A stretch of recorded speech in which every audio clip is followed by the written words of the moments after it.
Yep. Well, I think on behalf of our president, Gerald Turner, our board chair, David Miller, our athletic director, Rick Hart, just want to say how excited we are to be here representing SMU in the American Athletic Conference Championship game.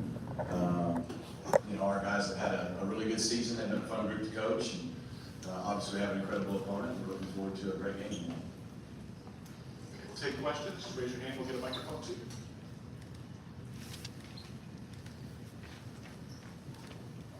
Billy Youngbody with On3. Coach, what have you seen from Kevin Jennings as he's prepared for his first career start on Saturday?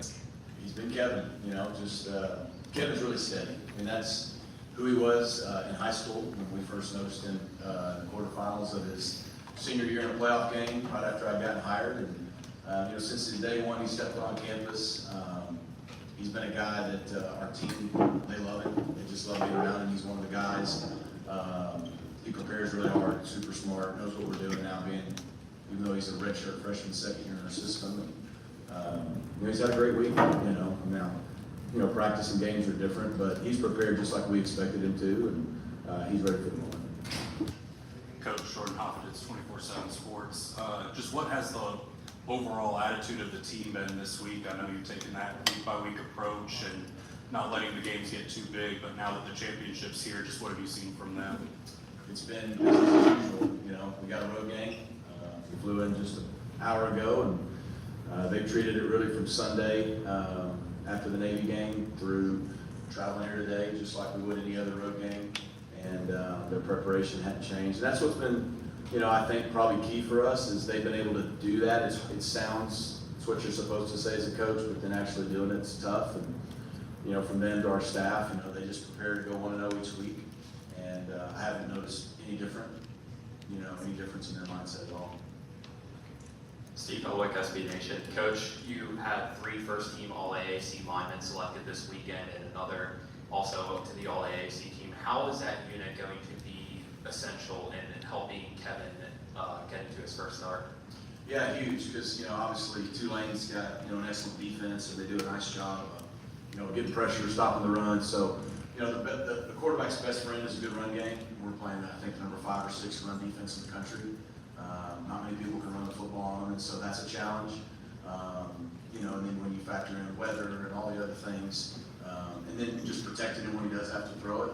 We're thankful to have an experienced group up front, and really happy all those guys got the recognition that we felt they deserved. Coach, going off of that, to have 4 running backs that you've had this season, each of them getting a start, what's it going to take to have success against the number 5 rushing defense here in the country? Yeah, it's good to have 4 guys, have them, all be different. We've got some speed guys, we've got some guys like Tyler Levine who just kind of run through brick walls, and then we've got guys like LJ Johnson who's, fairly balanced and can do a little bit of everything. And so those guys have been great. They ran hard, they've held on to the football. They've always gotten a little more than what it was blocked for, which is what good running backs do.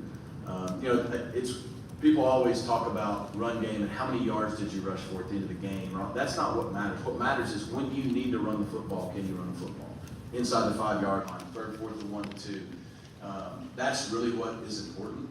And so we're going to have to be able to run the football with that line on our backs in critical situations. Coach, weather could be a factor in tomorrow's game. What's been the message to your team about ball security? Because Tulane's been very opportunistic in regards to forcing turnovers this year. We haven't talked about weather at all.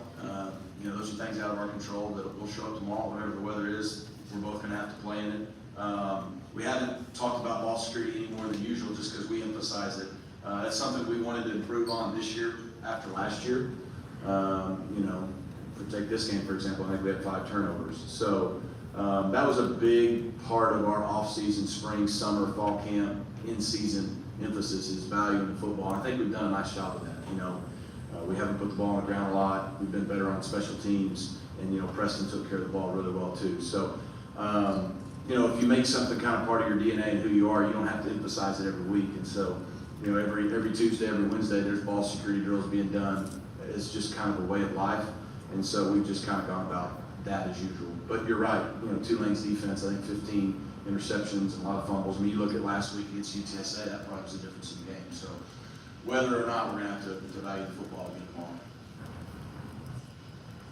I'll jump in there. Coach, when people think about SMU, I think they always think offense. Always had excellent offenses, and you do again this year. But defense this year, Scott Simons, that group has been outstanding. What's been the biggest difference from last year to this year with that unit?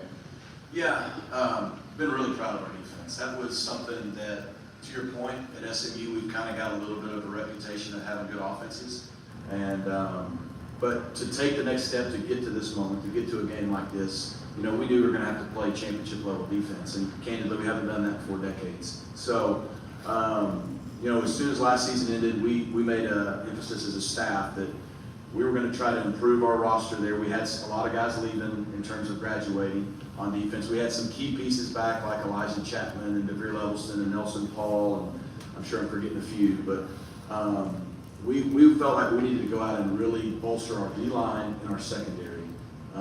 We felt like people ran the ball on us more than we wanted to last year, and we couldn't get the pressure on the quarterback we needed to without all-out blitzing. And then, we struggled for years stopping the pass at SMU. And so we went out, we were really aggressive, brought in about 6 DBs, 5 or 6 D linemen, getting a few linebackers. And so that was the first start. And really how those guys meshed, I think, is the biggest thing. Because we had some really good pieces returning. We bring in a lot of guys, a lot of transfers. And how are those guys going to mesh together, not only on our team, but specifically on defense? And what you saw, which is really cool, is competition is one of the 4 pillars of our program. We just believe in competition, healthy competition, makes everybody better. And in that scenario, all the returning players had an option. Okay, I can raise my level with people coming in and get better. Isaiah Wakobe is a fantastic example. Or I can shy away from it and just kind of get left behind. And to a lot of those guys, from him to Brandon Crossley, Brian Massey, and I can go on, they raised their level. So now we got good players coming in and the guys here raise their level. And they've just played great team defense together. I think we've got 16 guys over 20 tackles, but like hardly anybody in the top 20, 25 in the conference. We've got 40 sacks on the year and by like 19 different people. And so we played a lot of people. They played team ball. And then, Scott Simons knows how to coach defense. He's, last year was unusual for him from a statistical standpoint. And so I think the combination of the roster and those guys meshing and then our coaches put them in a good situation. And then the last thing I'll say is they swarm. They run to the football. You want to do a lot of things, but if we're going to do one thing, we're going to run to the football because that fixes a lot of problems on defense, and I think they've done that every week.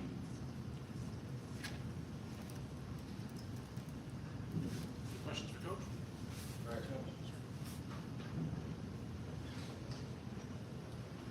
Coach. Coach, I've heard during press conference really talk about how this is just a team that's really together. And you spoke about how you have, I believe, 16 people with 20 tackles. I mean, the same could be said on offense, right? You don't have a featured back, it's backed by committee. You don't have a featured receiver. Usually when you think of SMU, you think of the Cortland Suttons, the Rasheed Rice, but you have multiple receivers that have gone over 400 yards. Just talk about how this team has been able to stay together and play team football in a day and age where, NIL and guys want to be the guy. They always want to be in the forefront, but your team has really stuck to that team mantra. They have, and I appreciate you asking that question and recognizing that because it's uncommon. And that is really what we started fall camp with. We felt like we improved our team, both by the guys returning and the guys that came in as we were going into fall camp. We felt like we had a roster that could do something special.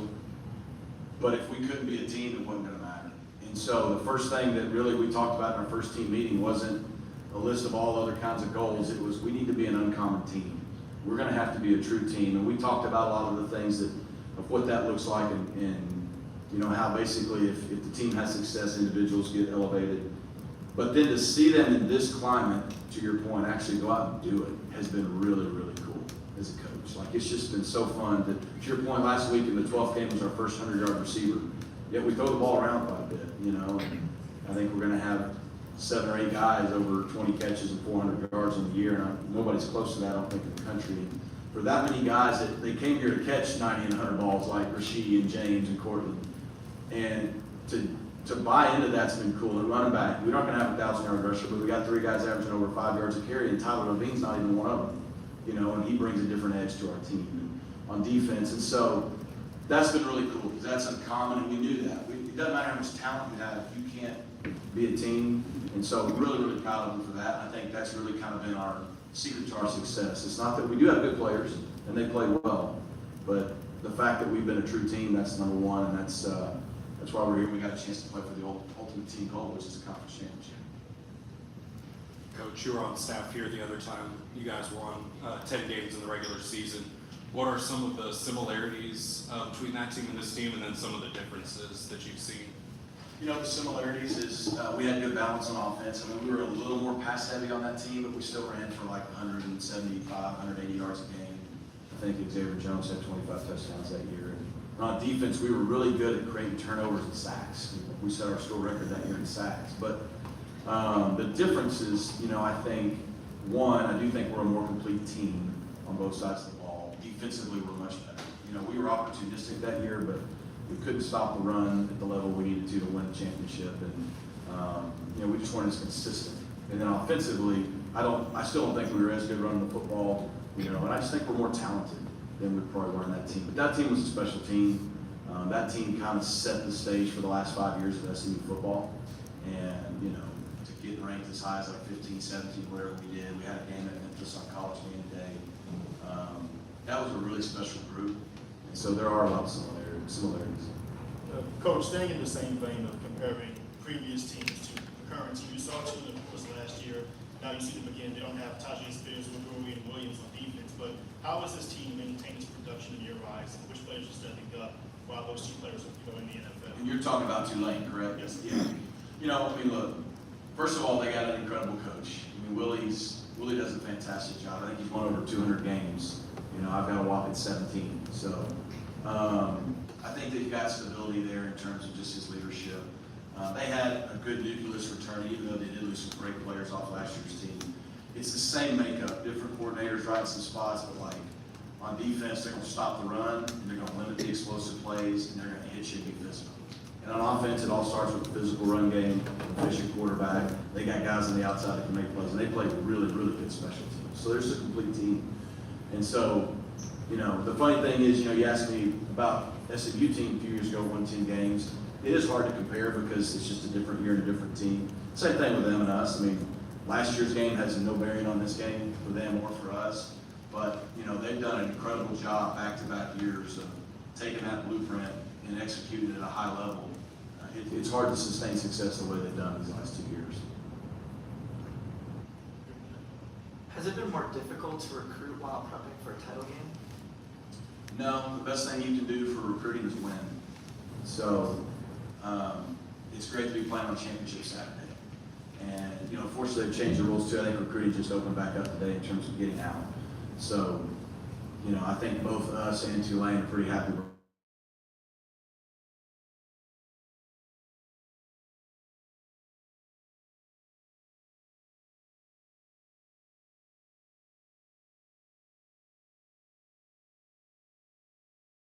mad dash to signing day, and it's this transfer portal thing just does its thing again. So, you know, but just you go to the next phase. So it never ends. You're always juggling both at the same time. But it's pretty good when you can tell a recruit, hey, you know, we'll be on TV this weekend. That's why we're not having official visits. Coach, a lot of lopsided wins in AAC play never trailed in the second half of any of these games. Do you think that maybe the Rice and Memphis games kind of help prepare you for any adverse situations that may arise going forward? Yeah, I think so. I think, you know, how you win sometimes matters, and there's a variety of different times. You know, I look at Oklahoma week 2. We go to Oklahoma and play them really, really well for 3.5 quarters. You know, it's a 3-point game with 12 minutes to go in a big-time hostile environment. So to be in that situation, even though we didn't win, I think you feel game pressure, which is good. You know, our second conference game was on the road at East Carolina, and offensively, we had a horrible performance. They whipped us. You know, but our defense played great. I think it was 14-10 starting the fourth quarter. That's a tight ball game. And so the final score didn't really do that one justice. Obviously, the Rice game, and not only that it was a close game, but then our quarterback got knocked out. Kevin Jennings had to come in and lead us on a scoring drive late to give us a little bit of cushion. And then obviously the Memphis game on the road was a great football game. So we've been in enough close games. We felt enough game pressure. It's unique, probably, you know, the way us and Tulane have led a lot of our games. But you still feel a lot of game pressure. The end result of the final score sometimes doesn't maybe show what your team had to overcome and learn how to handle. Coach, we'll make that the last one. Thanks for giving us a few minutes here. We'll come game. I'll stand by for it. good by me if you're good with it. All right, yeah, we'll do one more, all right. Quick one, Coach. Kevin's a strong improviser on something that you guys have allowed him to do. He's done previously. What have you seen? What do you see from him in practice and as you recruit him that made you comfortable giving him that much control of the offense? Yeah, the moment's never too big for him. Like I've said all week, he won a state championship at South Oak Cliff. Played in front of 40,000, 50,000 at AT&T Stadium. And it was also the pressure of winning, DISD's first state title in over 60 years. And that's just, he's the same guy every day. Consistency. That's what you want from quarterbacks. That's what his teammates respect about him. But here's the thing. Kevin just has to go play and be Kevin because Kevin's good enough. Kevin doesn't have to win this game. Our team has to win this game. And our guys know that. And our team is the reason we're here. We hate that Preston isn't going to be playing because he's got a big reason why we're here. But he's just another big part of this team. And so we just need Kevin to go out and play free, play like Kevin Jennings, and that's plenty good enough. We'll leave that for last one. Thank you, Coach. Thanks. Stand by while we step here to bring the trophy up and roll up.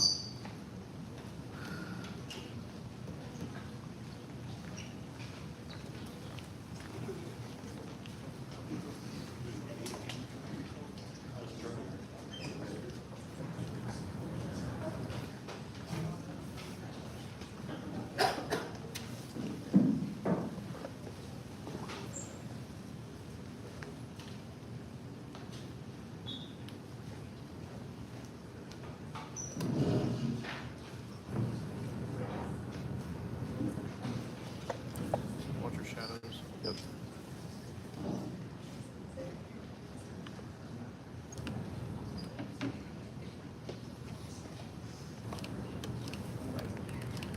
Just let the video guys get their shots first. Still on. Is that kneel down? Yep. You're all good. Go ahead. All right, still guys.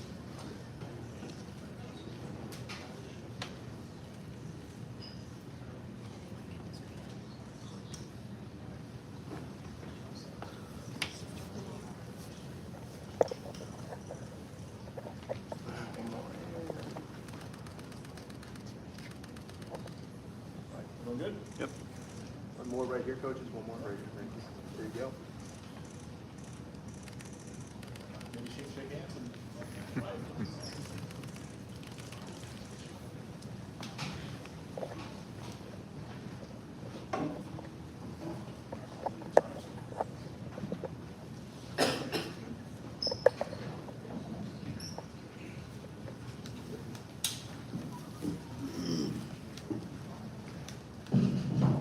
Okay, now we reset the table. We'll bring in head coach Willie Fritz from Tulane. Greenway comes in at 11-1 overall, but 8-0 in the American Athletic Conference. Coach, thanks so much for getting us today. Congratulations on advancing. Congratulations for the opening statement. And more questions. Well, we're very excited about having the opportunity to play this incredible SMU team. I've been watching video on them all week, and they're excellent in all three phases. This is our league does, I think, such a phenomenal job of putting this game on. I think we're going to have a super crowd here tomorrow, and just looking forward to the opportunity to play a great SMU team. So you raise your hands. We'll get a microphone to you for questions.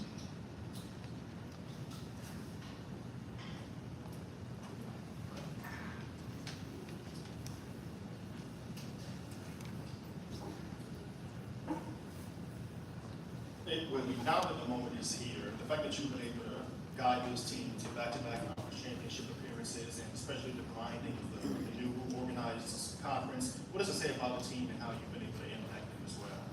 Well, I'm really proud of the guys. We've had to battle through a lot of injuries throughout the year, and we've different guys that had to step up.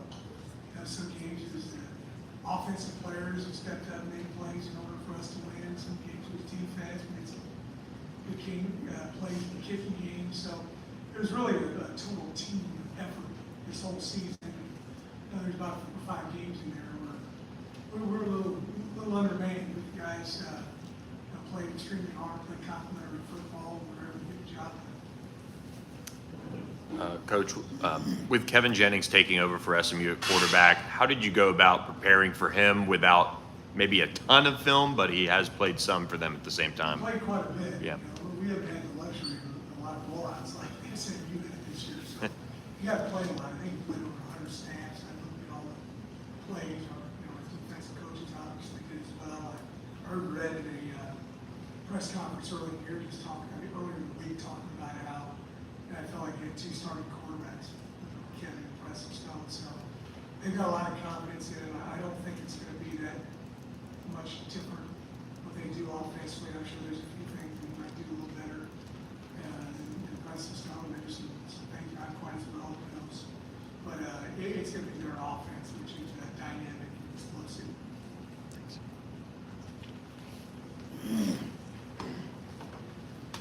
Coach, you were saying you didn't have the luxury of the blowouts SMU had this year. So going back to that 4-game stretch, it was North Texas, Rice, ECU, and Tulsa, where you won all those by 1 score. What did you learn about your team through that stretch? Kind of what I mentioned before. A couple of those games we need the offense to make a play, and they ran the clock out, extended drives. Anytime you're in victory formation at the end of the game, it's a good deal for you. They had defense step up a couple times, and they did. So it was really, it wasn't one phase that was playing real well, and the other phase that wasn't playing quite so well. It's really all three phases. As I like to refer to complementary football, and we plays from the time we got. Coach, we don't reference the game very often, but what happened as far as the learning aspect that you were able to take from the loss against Ole Miss that helped the team throughout the rest of the season? That was so long ago. It was a big moment, obviously. And, there was a couple turnovers in there, which we hadn't had. But you learn from each game and you move on to the next game. And really, that was so long ago that it's part of our identity, and certainly not the whole makeup of our team. And you talked a lot about players who have stepped up this year. Of course, you have your starting running back in khaki. How is it to be able to know that you have this redshirt freshman who continues to get better and comes off arguably his best game in the biggest moment? Yeah, he's played really well this season. We came into the year rotating 3 or 4 running backs, not quite certain which back was going to be the bell cow. After about 3 weeks, Kai showed us that he was that guy, and he has played really well the entire season. And, deserved to be voted, freshman of the year and first team all conference. So, he's had a great year for us. Coach, earlier this week you told us that Jackson was probable, Keys doubtful. What's the latest status on those 2 guys? Keys is not going to be able to play Jaquan. Okay, great. It's good. Willie, what have you been most impressed with Shield with since you hired him? We run a very complex defense, and he's done an excellent job just adding things throughout the year. And then also I think he does a super job with his organization from the beginning of the week all the way to the end of the week. How he presents, what we're going to run that week early, and then really fine tune it, throw some things out on Wednesday and Thursday, getting down to exactly what we're going to do, on Thursday, Friday, and tomorrow morning as well.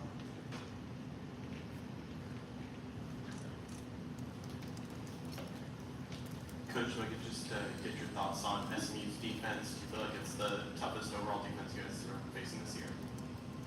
Yeah, there's a lot of different guys that are playing for him. They're also complex. Got good size inside, a lot of movement up front, the whole defensive line. They're not a real blitz-heavy team. People probably think that with having 40 sacks. They did a good job of getting pressure, getting those sacks, bringing 4 and bringing 5 guys. That's going to be important for us not to get obvious passing downs a bunch of times tomorrow. Because if you do, there is that. Create a bunch of havoc plays in the backfield. Coach, with Jackson and Keys being banged up lately, Chris Brazel's really stepped up for you guys. Let's talk about the the young receivers' growth throughout the season and how he stepped up to the plate when the other two guys weren't able to play. Yeah, we needed him to. We're down a little bit at the receiver position. He's also got outstanding speed, good size, a little different receiver than what we had here at Tulane. He's got a tall, fast guy who hard to get sometimes. But he has really come on the last 3 ball games, and we needed that from him. What would winning back-to-back conference championships at Tulane mean to you? Well, it hasn't been accomplished since 1930 and 31, so a couple of years ago. So it's a big, it's a big deal for us. We've had, I think, a very good week of practice, good meetings. The kids understand how important it is, and it hasn't been done here at Tulane for a long, long time. But this question is not about you and what could happen in the future, so I'll preface it like that, but Saturday could be the final time you have Michael Pratt with you on the field at the Open Stadium. What do you think about what he has meant to this program and what you've been able to do with him? And what He's had an unbelievable career. He really has. I think he's the best quarterback in Tulane history. I'm not trying to minimize the great quarterbacks that Tulane's had, and they've had a bunch of great ones. But he holds every record, that you can have as a quarterback. He's done it the right way.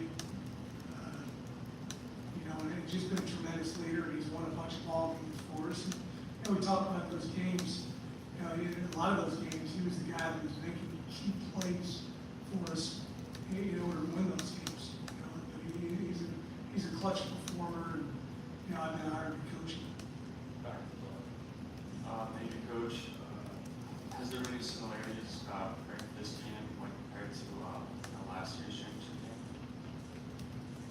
Yeah, there's a lot of similarities. A lot of guys that played last season that are playing this year as well. Our running backs, we're getting a lot of great mileage out of our running backs. Tajay and Makai are about as different as you can get as far as running backs are concerned. Defensively, we lost a bunch of guys and replaced them with, I think some other fantastic players. Last year we were a little bit more of a bend and not break type defense. This year we were in the top 5 in the country, I believe, in rush defense. So we're going about it a little different way this year defensively. But there's some similarities because a lot of guys played on the team last year too. Any final questions?